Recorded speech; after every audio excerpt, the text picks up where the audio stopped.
Alright guys, let's be honest. Have you ever been scrolling through Instagram, then you see the Kardashian, and you just think, What did they actually do? or you're watching a movie and then you get sad, then you cry. Well, makes sense. But then you're super happy and why am I crying again? Why is this water coming out of my face?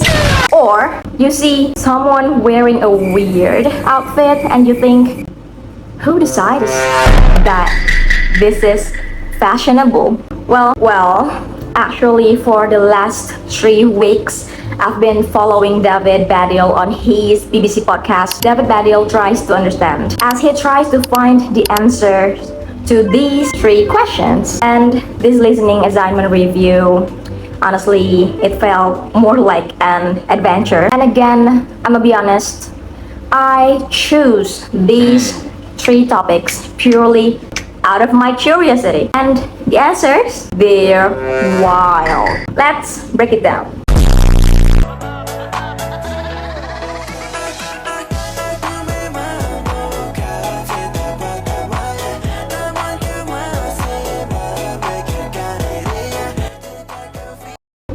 Alright, first up, the Kardashians. I chose this because, come on, it's so unique. Who else make a serious podcast trying to understand them? I figured David Baddiel was as confused as I was, and he was. In the podcast, Baddiel is completely clueless. Like, he watches the show and has no idea what's happening. He even mistakes someone else for Kim.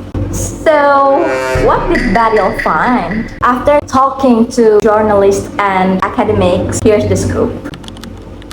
1. Their job is fame. They don't sing, they don't act, they don't dance. As Dr. Meredith Jones said, they perform their fame as their work. That is the job. The fame is the job, and they're honest about it. They don't pretend to be normal people. Interesting. 2, and this is the shocker. They literally changed the global standard of beauty. Seriously. The ideal used to be thin white. They came in curvaceous, olive-skinned, and dark-haired. And that clicked with a huge global audience, like the Latina middle class that felt unrepresented. Actually, that's powerful. So Baddiel's conclusion is they're not famous for nothing. They turned exposure itself into a talent. Interesting, innit? Next, the fashion episode. I picked this one because I thought it would be light topic, and turns out it's just as confusing. The core question was, who decides what's in style? We used to think there was some secret council in Paris. Baddiel even went to a Paris Fashion Week to find them. And what is his finding? The answer is nobody and everybody. An influencer, Susie Bubble, explained that fashion used to be top down. Big designers made it, magazines showed it, we wore it. But now, 1. Fashion is splintered and democratized thanks to the internet and social media. 2. Trends now come from everywhere, from the street, from the influencers, from sales data, or, this is cool, from reaction. For example, those baggy pleated trousers became a trend as a reaction to people being tired of tight ones. So Baddiel's conclusion is that there's no single committee in control anymore. The only real fashion rule is that there are no rules. And ironically, the pleated trouser that the original question asker hated, by the end of the episode, they were on trend again. Fashion always comes around. Okay, last one. And this was the topic that felt most Me. crying.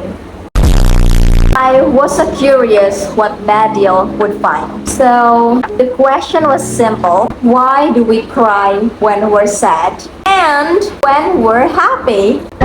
Let's get it into the cool fact first. So I just knew it that humans are the only animal that produced emotional tears. So apparently there are 3 types of tears. Basal, to keep eyes moist. Reflect, it's when we chopping onions or when our eyes get hit by smoke. And emotional. And this emotional tears is only human that produce it. It's only us.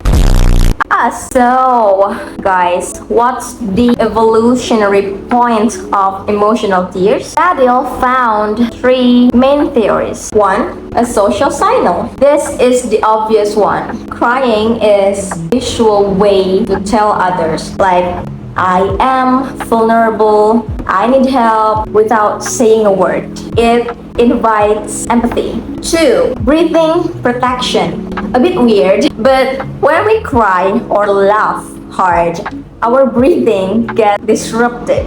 Tears might help lubricate our airways during that. And 3, this was the big one for me. You guys have to know this. The accretion theory.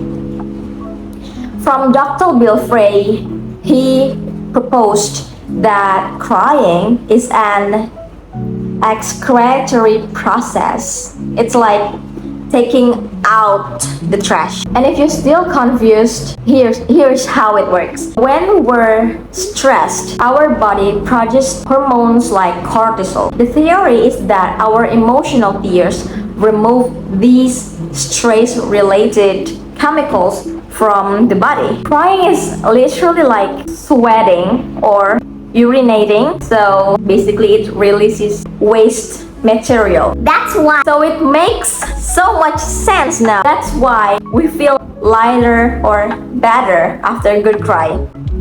And it's because we've literally just thrown out our emotional garbage. Mind blown. Mind blown. So what did I get from these 3 episodes of David Badil Tries to Understand podcast. It turns out that behind these 3 seemingly absurd questions about Kardashian, fashion, and crying, there are real meaty answers. Biology, sociology, and economic. David Badil's podcast remind me that curiosity is important. Don't just accept the world as it is. Let us try to understand it even from the weirdest perspective, even from the weird parts. Because it turns out the world is way more complex and fascinating than we think. Crying is not a weakness. It's a feature. It's a feature, guys. Fashion has no boss. And the Kardashians, well, they're actually working. That's my review. I hope it made you curious too. Oh yes, my name is Claudia and my student numbers is 22232400122 and I'm from class 3D. Thank you everyone for watching this video. I hope you learned something from it. I hope you gained something from it. And yeah, see you when I see you. Bye.